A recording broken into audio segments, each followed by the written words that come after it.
Tucker Carlson had one of his typical temper tantrums after New York Times culture reporter and tech reporter Taylor Lorenz tweeted about women enduring harassment on International Women's Day.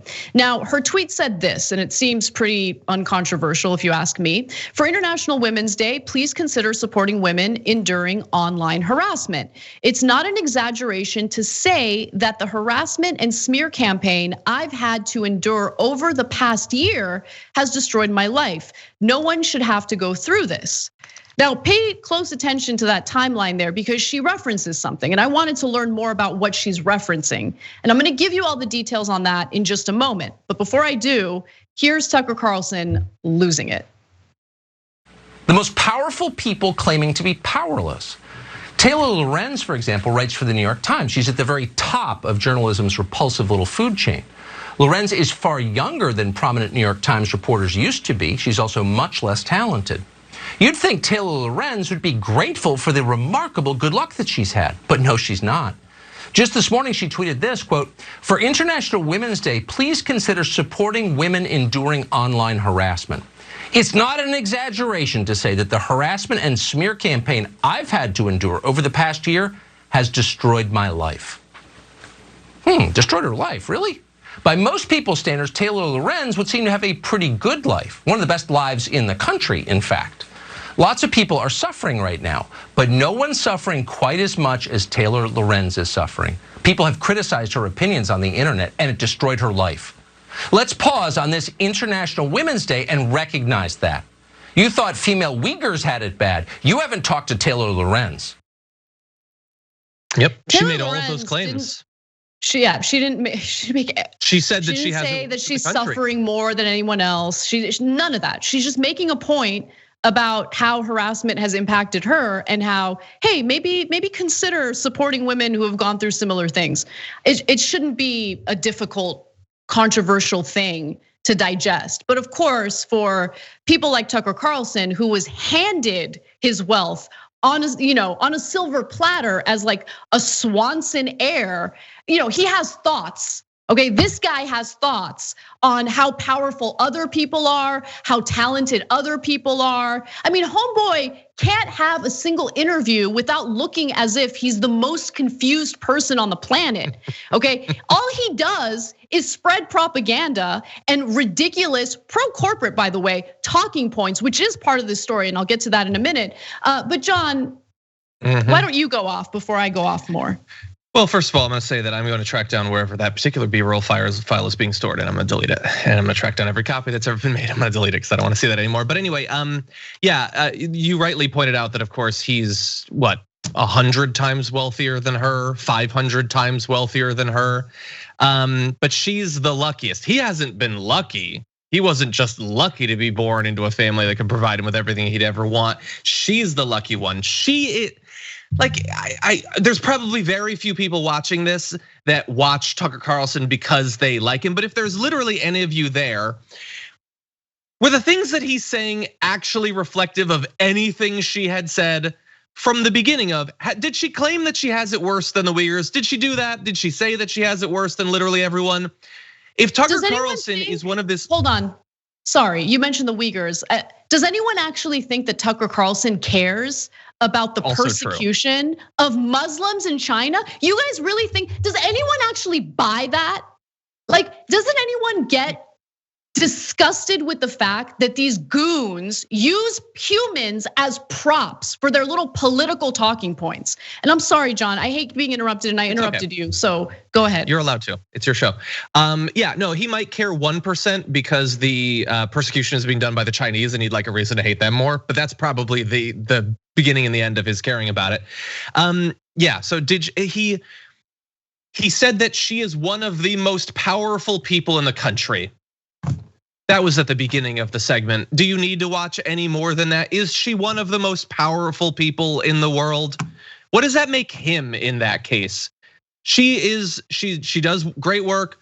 She gets on the front page sometimes. She's a style reporter that also, by the way, and I'm only saying this because she has in fact said it. They keep trying to infantilize her by implying that she's like 15 years old when she's not at all. And it's a really weird thing that they do. But you should understand that, of course, in addition to some of the great research that you've done that you will describe, you will be shocked to find out that there's quite a bit of just misogyny here, that perhaps is leading to a little bit of this. And so I certainly have more that I want to say, but you did some great work. So why don't we get to that? Yeah, so I wanted to, instead of just reacting, I wanted to actually understand what she was referring to. And I want to be clear about something. I had seen some of her tweets in the past. I don't follow her work too closely, but I mean, she referenced something in her tweet, right, over the last year. And I'm like, okay, well, what happened over the last year? And I was asking around about that, and no one really had an answer. So then I started digging a little deeper to figure out what it is. And what she was referring to is this very targeted campaign against her as a result of reporting that she had done and social media posts that she had put out in regard to the former CEO of a company known as Away, right? Her name is Steph Corey. And employees of that company were basically sharing with reporters that they were in an abusive, hostile work environment under Corey's leadership. And so there's actually extensive reporting about this. Corey would demand that everyone work 12 to 16 hours a day. If the workers refused to do that, they would be accused of not being committed enough. I mean, just the typical stuff that you would expect from these type of Silicon Valley CEOs. And the employees were sick of it, and so they reached out to reporters. The Verge wrote about this, Vice wrote about this, and Taylor Lorenz had been tweeting about it and posting about it on social media. Now, there's this new app, right, called Clubhouse, and it's an invite-only app. Last year in the summer, there had been a conversation among venture capitalists, and she was in the room as the conversation was happening. And at one point, she left. When she left, they started basically attacking her and accusing her of being some sort of warrior on social media, but not really having the courage to stand up to them during that meeting. And the reason why she left is because one of the venture capitalists in particular had already been pretty vicious to her on social media. And so she just decided to leave the room. But Vice had obtained audio of that entire meeting, which you can listen to.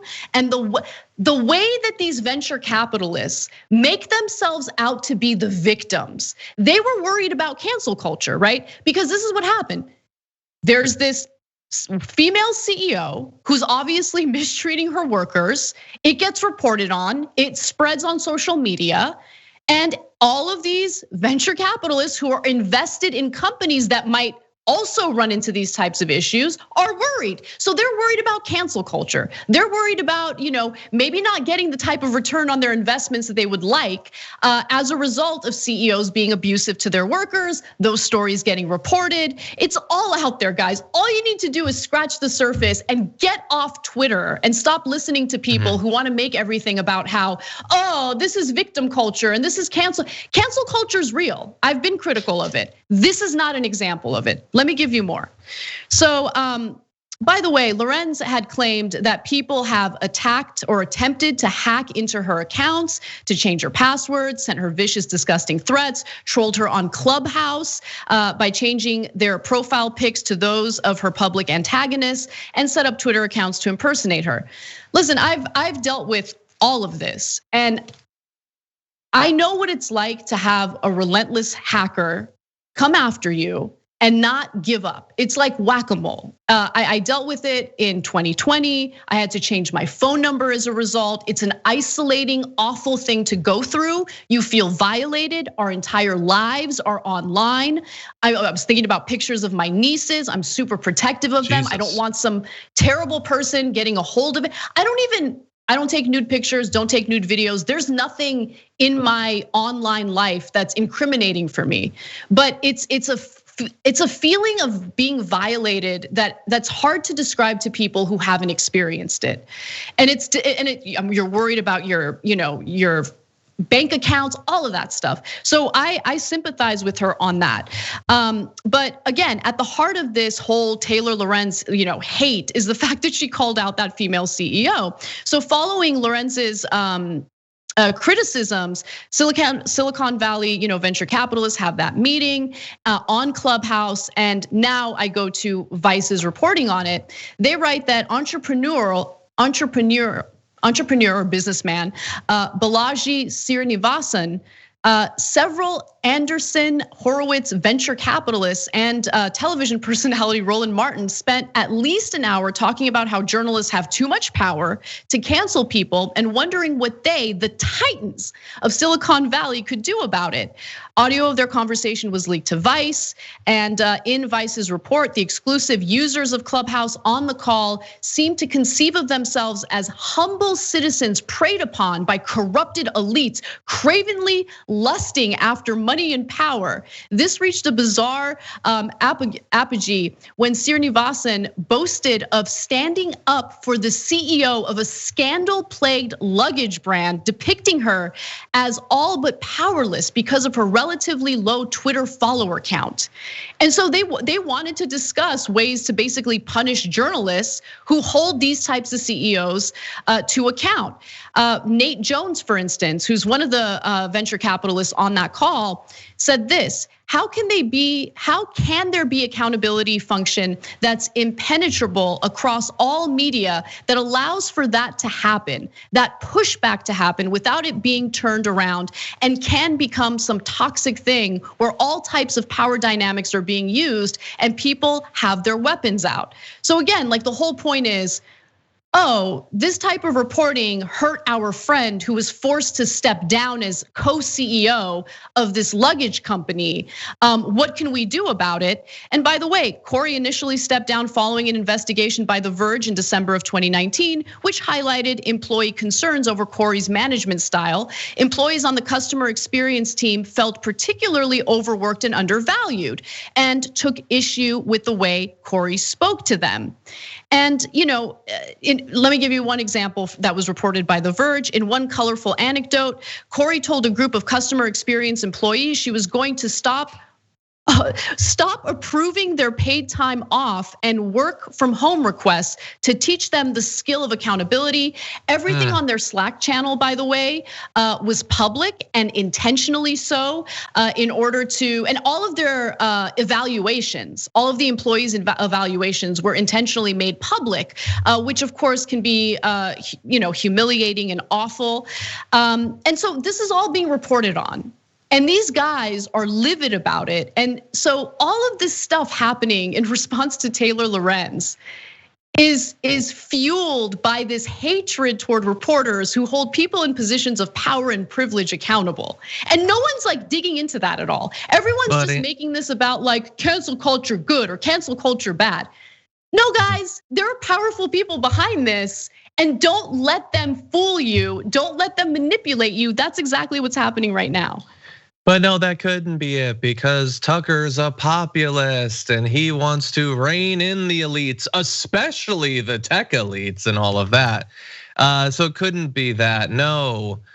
Wait, is it really that? Is he in fact co-opting the language of populism and holding the elites accountable to pretend that he in fact, while trying to theoretically, if it's not just misogyny, then it's what you're saying, attacking her and claiming that he is the one that is holding the powerful accountable, because presumably Taylor Lorenz is more powerful than VCs and CEOs of major corporations and all of that, and certainly more powerful than Tucker Carlson, who against all rationality has the largest audience of like any show on TV.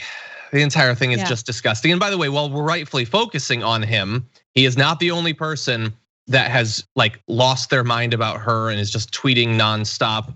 I'm gonna keep it real. Michael Tracy, tons of tweets about her. Glenn Greenwald, tons of tweets about her. And it's not the first time. Like every couple weeks or every month or so, they circle back to, we gotta post a whole bunch of tweets about her, and then we gotta put out something on Substack. It's totally not about making money though. We just believe in holding people accountable. Now subscribe to my Substack and see me talk about how this woman is unacceptable for some reason that I won't actually define, which is the final point I wanna make. You explained why some people might have a problem with her. Did Tucker ever explain what the issue with her is? Because no, but the only thing he cited, wait, really fast. The only thing he cited was her tweet saying, "Hey, I'd prefer not to be harassed." If that was it, he might think, well, I think she's exaggerating because he doesn't care about the harassment that women suffer, which is why he pitched it as just her being criticized rather than death threats and all that. But how would that be the justification for an entire segment on his show? That she tweeted in a way that made her the victim that he doesn't believe she is. That definitely wouldn't justify a whole segment on his show. So what does? I don't know. He didn't list anything about her that was worthy of criticism. All of them are just saying we should be able to criticize her. We won't say for what, because we don't want to get into the actual substance of it. We just think that you should be able to criticize her. And we definitely want to make our like 99% male audience incredibly comfortable with the idea of having a 2 or 20 or 3 day hate against this woman. Look, the right wing is turning this story into what they do best, a culture war story. This is not a culture war story. On the surface, it might appear to be a culture war story, but beneath the surface, if you just dig a little bit, it's a story about power and privilege wanting to crush a journalist who dared to draw attention to their awful practices toward workers.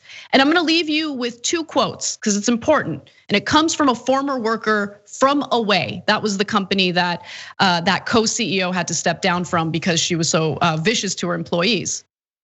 "We don't have a lot of money or the name recognition that the founders and the venture capitalists do," says a former Away employee.